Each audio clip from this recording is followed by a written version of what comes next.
தேர்தல் வியூகம் அமைப்பாளராக கூட போட்டுக்கலாம், இல்லை தேர்தல் பணி செயலாளராக போட்டுக்கலாம். ஏதாவது உயர்ந்த பதவி மத்தியில் இருந்து கொடுக்குற பதவி தானே. நீங்கள் தமிழ்நாடு தேர்தலில் வந்து களப்பணிகளை செய்யறதுக்கு மட்டும் நீங்கள் வந்து, ஏன்னா பிரச்சார பணி ரொம்ப ரொம்ப முக்கியம். அண்ணாமலை இல்லாமலாம் இவங்க பிரச்சாரம், பிஜேபி பிரச்சாரமே பண்ண முடியாது. இப்போ நயினார் நாகேந்திரன் ஒரு சொல்கிறாங்கல்ல, எதுக்காக நயினார் நாகேந்திரன் எல்லாரும் சொல்லிட்டு இருக்காங்க? அவர் தேவர் சமூகத்தை சார்ந்தவர், முக்குளத்தோர் அந்த சமூகத்தில் அந்த வாக்குகள் இருக்குது. அவர் வந்து கேட்டால் அதிமுகவை சார்ந்த வாக்குகள், பல வாக்குகளுக்கு கேட்டால் அவர் வந்து கவரக்கூடிய வாய்ப்பு இருக்குது. அப்படி அதாவது நான் சொல்கிறது, ஜெயலலிதா அவர்கள் தலைமையில் அந்த அதிமுக இருக்கு இல்லையா, அப்போ இருந்து அந்த தலைவர்கள்லாம் அவரோட தொடர்பில் இருக்கிறாங்க. அப்போது அதனால தான் அவருக்கு கேட்டால் தென் மாவட்டங்களை கவர் பண்ணக்கூடிய, வாக்குகளை கவர் பண்ணக்கூடிய ஒரு தலைவர் வேணுன்றதால தான் நயினார் நாகேந்திரன் அங்கே வந்து ஒரு தகுதியான நபராக வந்து தேர்வு செய்கிறாங்க. பிரச்சாரத்துக்கு கண்டிப்பாக அண்ணாமலை இல்லாமல் பிரச்சாரம் செய்ய முடியும். மோடி கூட, நான் சொல்கிறேன், மோடி கூட வந்து பிரச்சாரம் பண்ணலாம், அது கூட்டம் வருது வரலன்னு. ஆனால் அண்ணாமலை போனார்னா அந்த இடத்துல வந்து கேட்டால் ஆர்ப்பரிக்கும்.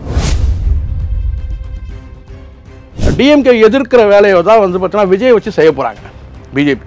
அது நிச்சயம் நடக்க போகுது. முழுக்க போய் இப்போ வந்து பார்த்தீங்கன்னா விஜய்க்கு பெரிய ரோல் என்ன இருக்க போகுதுன்னு கேட்டால், டேமேஜ் பண்ணும்போது வலுவான கூட்டணி இருக்கும்போது கேட்டால், இப்போவும் கூட அவர் வந்து அதிமுக எதிர்த்து எதுவும் பேசவே இல்லை, ஊழல் கட்சியெலாம் கூட சொல்லவே இல்லை. யார்? விஜய். முழுக்க அவர் ஏற்கனவே டிக்ளேர் பண்ணான்னு கேட்டால் டிவிகேவுக்கும் டிஎம்கேக்கு மட்டும்தான் அலைன்ஸ் சென்றார். ஸோ அந்த வேலையை அவர் பார்த்துப்பார், டிஎம்கேவை டேமேஜ் பண்ணுற வேலையை பார்த்துப்பார். ஒருபோதும் ஏடிஎம்கேவை டேமேஜ் பண்ணுற வேலையை அவர் பார்க்க மாட்டார். அது ஏற்கனவே நம்ம வந்து அவருடைய பேச்சில் நம்ம தெரிஞ்சிருக்கு.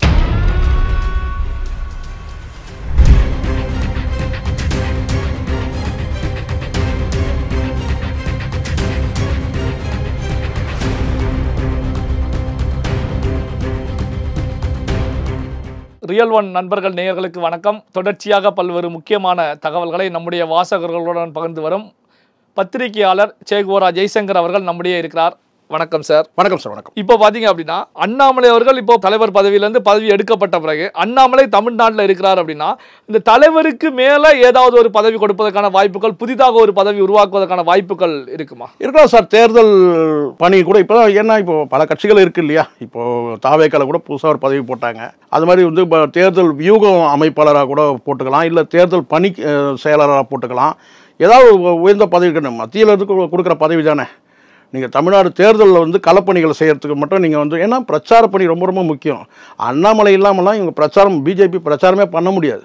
ஏன்னா இப்போ யாரையும் குறைச்சி மதிப்பிடல. இப்போ அண்ணன் எச் ராஜாவை எடுத்துட்டிங்கன்னா அவர் ஒரு சர்க்கிளில் போக முடியும். தமிழ்நாடு முழுவதும் இப்போ ஒவ்வொருத்தரும் எடுத்தீங்க. இப்போ நயினார் நாகேந்திரன் ஒரு சொல்கிறாங்கல்ல, எதுக்காக நயினார் நாகேந்திரன் எல்லாரும் சொல்லிட்டு இருக்காங்க? அவர் தேவர் சமூகத்தை சார்ந்தவர், முக்குளத்தோர் அந்த சமூகத்தில் அந்த வாக்குகள் இருக்குது.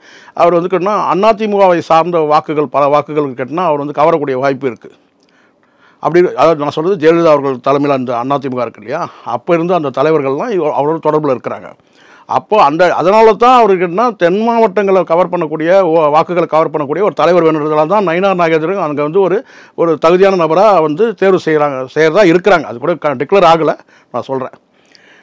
அதுக்கு பிறகு நீங்கள் மற்ற தலைவர்கள் நீங்கள் பார்த்தீங்கன்னா, இப்போ நாடார் சமூகம் இருக்குதுன்னு கேட்டால் அக்கா தமிழிசை வந்து ஓரளவுக்கு வந்து அவங்களுக்கு பரவலாக தெரியும். தூத்துக்குடி, இந்த தென் மாவட்டங்கள் சார், மற்ற மாவட்டம், அதாவது மற்ற சமூகத்தை சார்ந்தவங்களுக்கு இப்படி எல்லாரும் குறுகிய வட்டத்தில் போக முடியும். ஆனால் அண்ணாமலை மட்டும் தமிழ்நாடு முழுவதும் போக முடியும். அப்படி ஒரு தலைவராக அவர் வந்து வளர்த்துக்கிட்டார். அது யார் தவறு? அது அவர் மக்கள்கிட்ட அவர் எடுத்து வச்ச பேச்சுக்கள், வார்த்தைகள் வந்து பார்த்தீங்கன்னா வந்து மீடியா நேர்காணல்கள், அதுக்கு பிறகு கேட்டால் அவர் வந்து தமிழ்நாடு முழுவதும் சுற்றுப்பயணம் பண்ணுறதுக்காக எடுத்த அந்த பேரணி, அந்த நடைப்பயணம். ஸோ இதெல்லாம் அன்னைக்கு கேலியாக கூட இருந்தது. ஆனால் இதெல்லாம் தான் அவர் வந்து கேட்டால் தமிழ்நாடு முழுவதும் அறியப்பட்ட தலைவராக இன்றைக்கி இருக்கிறாரு. பிஜேபியில் ஒரு தலைவர் இருக்கிறார், அவர் தமிழ்நாடு முழுவதும் அறியப்பட்ட தலைவர். அனைத்து சமூகத்தாலும் வந்து பார்த்தீங்கன்னா வந்து பாரபட்சம் இல்லாமல் நேசிக்கக்கூடிய தலைவராக இருக்காருன்னா அது அண்ணாமலை இருக்கிறாரு. அது வந்து நிரூபணம் ஆகிருக்கு.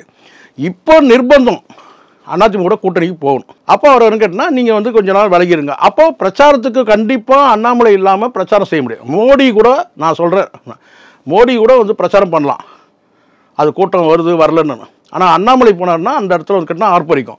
வேணா இப்படி சொல்லலாம், இங்கே வந்து எடப்பாடியோடு சேர்ந்து இருக்கிற ஒரு மேடையில் வேணால் அங்கே அண்ணாமலைக்கு வந்து வாய்ப்பு இல்லாமல் இருக்கலாம். அப்போ தலைவர் வந்து பிஜேபியோட வந்து மாநில தலைவர்னா அங்கே இருக்கலாம். ஆனால் பிரச்சாரத்துக்கு, மாவட்ட பிரச்சாரங்களுக்கு வந்து கேட்டிங்கன்னா அண்ணாமலையோட செல்வாக்கு வந்து கண்டிப்பாக வந்து நிச்சயமாக வந்து பயன்படும். இப்போ பார்த்தீங்கன்னா பாஜகவுக்கு பல தலைவர்கள் கிடைத்திருந்தாலும் அண்ணாமலை தலைவராக வந்தவர் தான் பாஜக வளர்ந்துச்சு, நீங்கள் பதிவு பண்ணீங்க, எல்லாருக்கும் தெரிஞ்ச விஷயம்தான். அதே நேரத்தில் திமுகவை எதிர்க்கக்கூடிய ஒரு வலுவான ஒரு தலைவராகவும் அண்ணாமலை தான் நின்று அடிச்சு ஆடினாங்க. என்ன அப்படின்னா, முதல்வர் மு.க. ஸ்டாலின் அவர்களை நேரடியாகவே A1 அக்யூஸ்ட் அப்படின்னு சொல்லக்கூடிய அளவுக்கு போல்டா நின்று கருத்துக்களை முன் வச்சாங்க. அப்போ இப்படிப்பட்ட அண்ணாமலையை வந்து எப்படியும் கண்டிப்பாக பாஜக இந்த 2026 சட்டமன்ற தேர்தலில் தேர்தல் களத்தில் பயன்படுத்துவாங்க, அதில் மாற்று கருத்தே இருக்காது. அப்போ நான் என்ன பார்க்குறேன் அப்படின்னா, பாரதிய ஜனதா கட்சிக்கு, தேசிய ஜனநாயக கூட்டணிக்கு அதிமுக எத்தனை தொகுதிகளை ஒதுக்குகிறதோ அந்த தொகுதியில் அண்ணாமலையுடைய ஆட்டம் இருக்கும் அப்படின்னு எடுத்துக்கலாமா? அதாவது கரெக்டான கேள்வி. ஒரு கட்சியில் கூட்டணியில் வரும்போது கேட்டிங்கன்னா பிரச்சாரம் இப்போ நான் இப்படி எடுத்து போனோம். டிஎம்கேல வந்து பல கட்சிகள் இருக்குல்ல, நீங்கள் அவங்க சீட்டு வாங்கினாங்கன்னா பாருங்கள். இப்போ உதாரணத்துக்கு விசிகாவே எடுத்துங்க, ஒரு 6 சீட்டு வாங்குறாங்கன்னா அந்த 6 சீட்டில் வந்து பார்த்திங்கன்னா வந்து 100 முறை சுற்றுறாங்கன்னு வச்சுங்க பிரச்சாரத்துக்கு, இல்லை 10 முறை சுற்றுறாங்கன்னு வச்சுப்போமே குறைஞ்சபட்சம் தான். அதே வந்து டிஎம்கே வந்து கேண்டிடேட் எங்கே போட்டிடுறாங்களோ அங்கே 2 முறை சுற்றுவாங்க. இது நடக்கும். அதே மாதிரி கேட்டிங்கன்னா வந்து முதலமைச்சரே இருக்கிறாரு வச்சுங்க, ஸ்டாலினே இருக்கிறாரு, அவர் வந்து கேட்டினா பிரச்சாரத்துக்கு வரும்போது கேட்டினா ஒரு சுற்றுப்பயணம் வரும்போது வந்து பார்த்திங்கன்னா அந்த தொகுதியை கவர் பண்ணுவாங்க.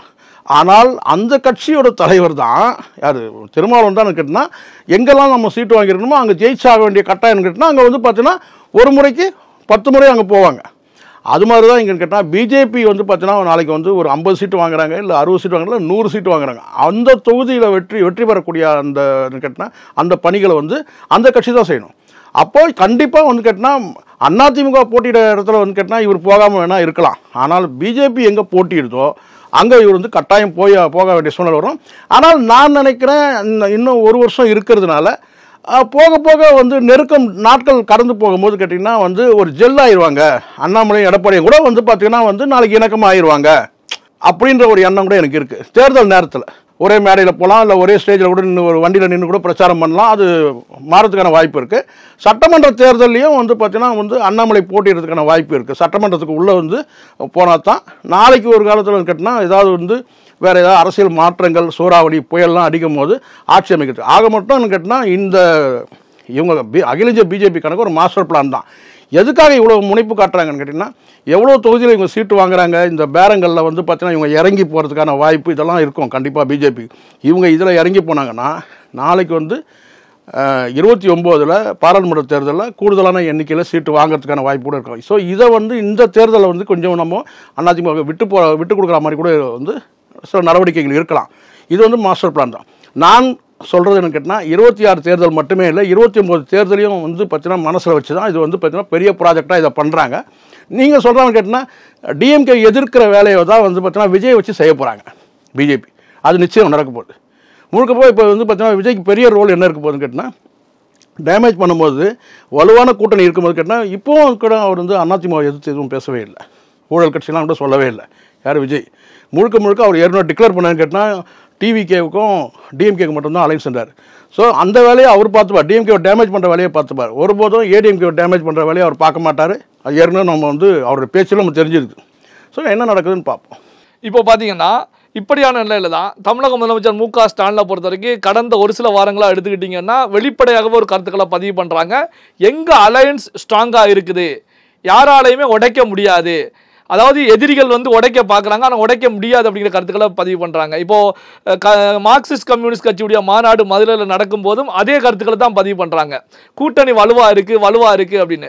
அப்போ வலுவாக இருக்குன்னு தெரிவிக்கிறாங்க அப்படின்னாலே அங்கே சந்தேகங்கள் அல்லது கூட்டணி விரிசல் ஏற்படுவதற்கான ஒரு சூழல். உண்மையாக சொல்கிறேன் சார், கூட்டணியில் ஒரு புழுக்கம் இருக்குது, நிச்சயமாக இருக்குது.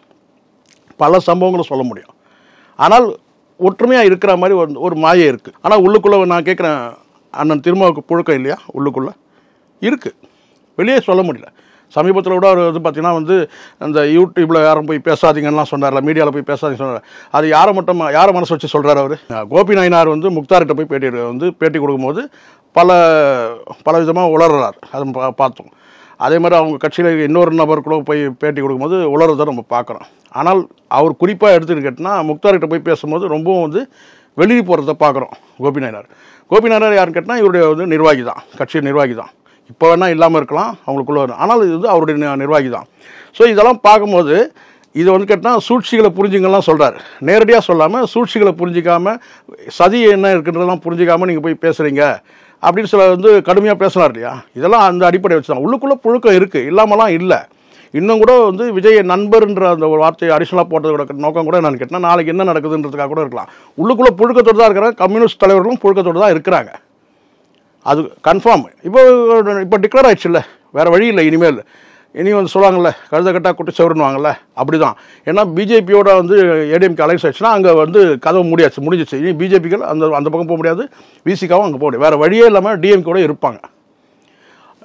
திமுக அரசுக்கு மேலே வந்து என்ன குற்றச்சாட்டுகள் வந்தாலும் அதோட சேர்த்து சுமக்கிற மாதிரி தான் இருப்பாங்க. கிட்டத்தட்ட கேட்டால் சிலுவையை சுமக்கிற இடத்துல தான் அவங்க 2 பேரும், அவங்க கம்யூனிஸ்டும் இருக்குது, விசிகாவும் இருக்குது. காங்கிரஸ் அதே தான் நிலைமை.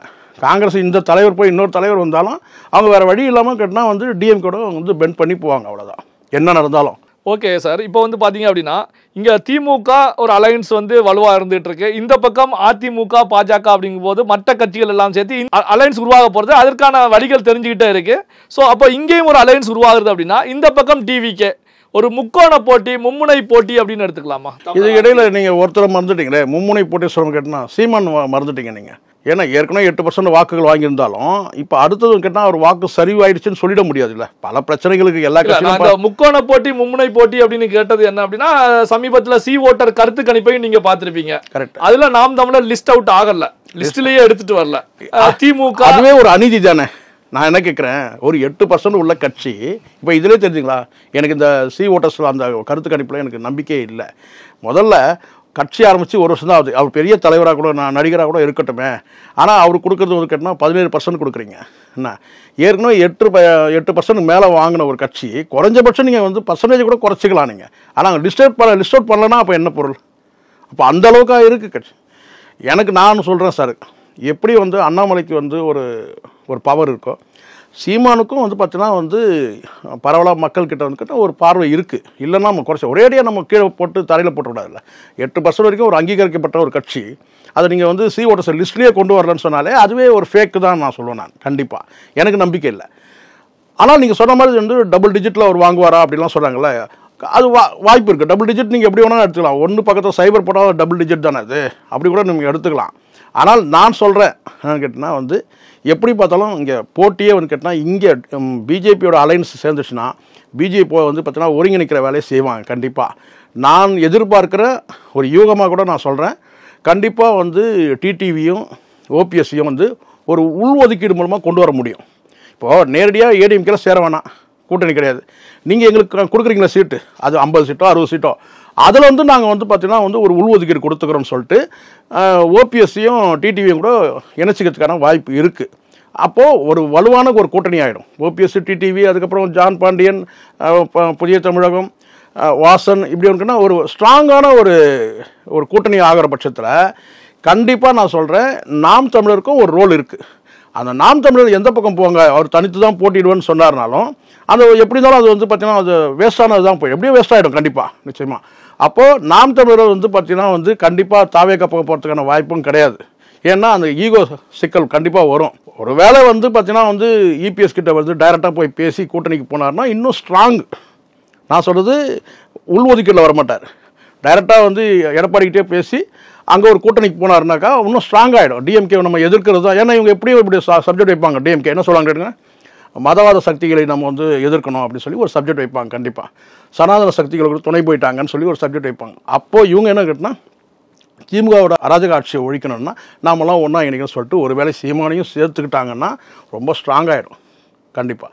அப்போது வேணால் நீங்கள் சொல்கிற வந்து மும்முனை போட்டின்னு நீங்கள் சொல்லலாம். அப்போ தாவேக்காவும் ஒரு கட்சியாக இருக்குது, அவங்கக்கிட்ட அணி சேர்றாங்களோ இல்லையோ அவங்க மும்முனை போட்டின்றதும் சொல்ல முடியும்.